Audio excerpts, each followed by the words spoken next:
Welcome back again to Education Media YouTube channel. And I'm excited to meet you once again to share my knowledge and insights with you on my recent study experience and also a variety of topics. So consider subscribing, like, comment and share to help a brother or sister. With that, let's relax and enjoy the content of today's episode. Note: our current study routine is purely based on past question. Then again, remember that your likes, shares, subscriptions means a lot to me and also to a struggling colleague. Hence, we are all expected to abide by that concern and prove justice to that. So, without further ado, let's get started. Essential skills past question 2. 1. Task analysis involves the breaking down of a learning task into subtasks or subskills. Given a task to retell a story, which of the following skills is not needed? A. To outline a selection. B. To disseminate information. C. To identify topic sentence. D. To arrange events in sequence. Answer: the skill that is not needed for retelling a story is B. To disseminate information. Reason: when retelling a story, the focus is on summarizing and conveying the events and details of the story accurately. Disseminating information, on the other hand, refers to the act of spreading or sharing information widely, which is not directly relevant to the task of retelling a story. 2. You are assigned to teach students with varied abilities. You want to teach a more homogeneous grouping. Which type of grouping will tend to benefit your students?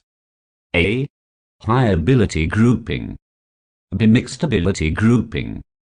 C. Low ability grouping. D. Within class ability grouping. Answer: the type of grouping that will tend to benefit students with varied abilities is B. Mixed ability grouping. Reason: mixed ability grouping allows students with different abilities to work together in the same group. This type of grouping promotes peer learning, collaboration, and the opportunity for students to support and learn from one another. It helps create an inclusive and supportive learning environment where students can benefit from diverse perspectives and experiences. 3. Identify in writing the 6 elements in the short story by Edgar Allan Poe with complete accuracy. The capitalized words in this question is called A. Minimum acceptable performance. B. Performance statement. C. Criterion of success. D. Condition. Answer: the capitalized words in the question identify in writing the 6 elements in the short story by Edgar Allan Poe with complete accuracy are called B. Performance statement. Reason: the capitalized words in the question provide a clear instruction or statement of what is expected from the response. They indicate the specific task or performance that the respondent needs to accomplish, which in this case is to identify the 6 elements in the short story by Edgar Allan Poe.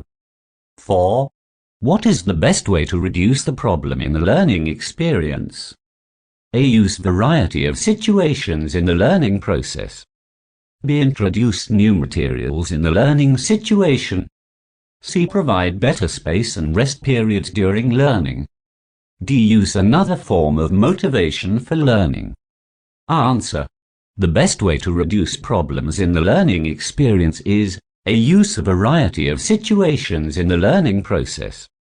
Reason: by incorporating a variety of situations in the learning process, students are exposed to different contexts and challenges, which helps enhance their understanding and problem-solving skills.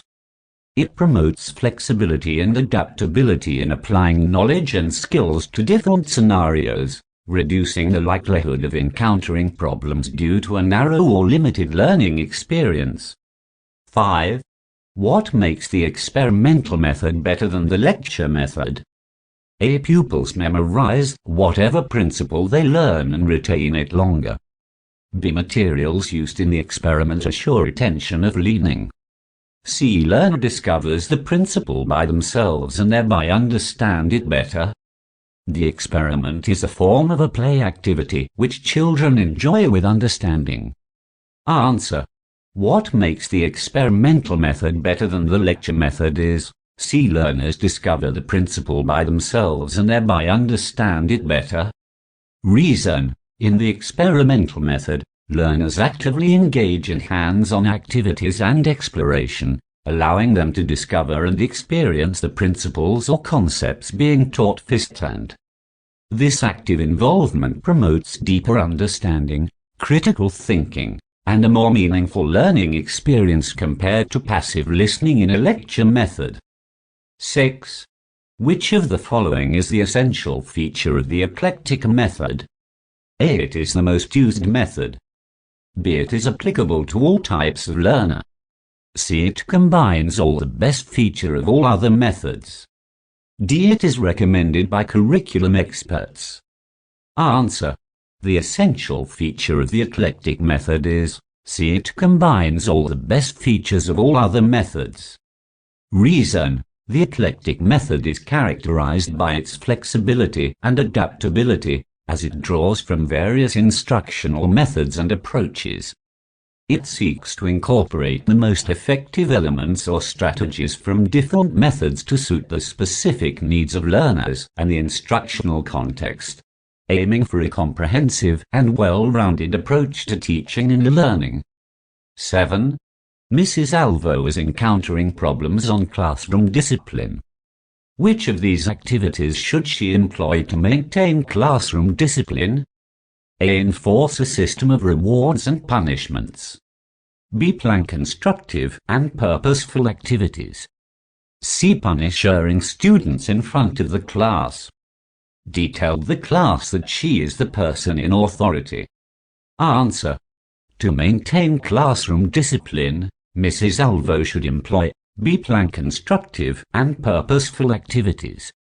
Reason. Planning constructive and purposeful activities helps keep students engaged, focused, and motivated in the classroom. When students have meaningful tasks to work on, they are less likely to engage in disruptive behavior.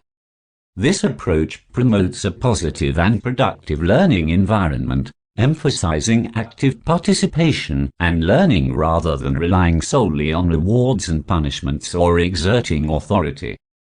8. The main reason for the use of remedial teaching is to A. Guide the child to look for the proper procedure to learn what is taught.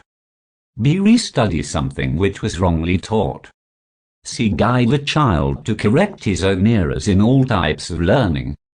D. Provide more opportunities to repeat what was taught for better mastery. Answer.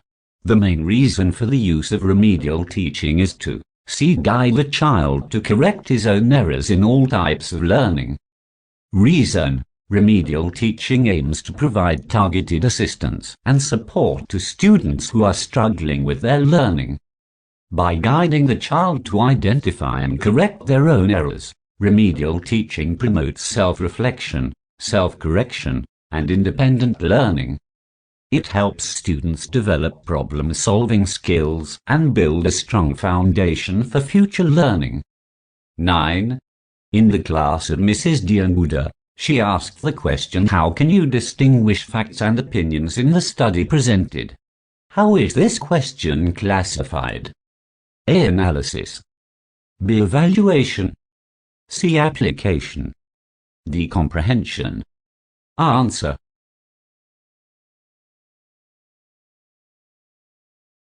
The question, how can you distinguish facts and opinions in the study presented, is classified as A. Analysis. Reason. The question requires the ability to analyze and differentiate between facts and opinions in the presented study. Analysis involves breaking down information, examining its components, and identifying relationships or distinctions. In this case, the question prompts the respondent to critically evaluate the study and determine whether specific statements are based on factual evidence or subjective opinions. 10. Instructional objectives should inform one who is to perform the desired behavior, the actual desired behavior, the result, the relevant conditions under which the behavior is performed, and a. the best items to be used in evaluating the objectives. B. the criterion to be used in evaluation the success of the performance. C. the materials and references to be used. D. the criteria to be followed in carrying out the lesson. B. the criterion to be used in evaluating the success of the performance. Reason. Instructional objectives should provide clear guidelines for both the learner and the evaluator. In addition to describing the desired behavior, the result, and the relevant conditions, they should also specify the criteria or standards by which the performance will be evaluated.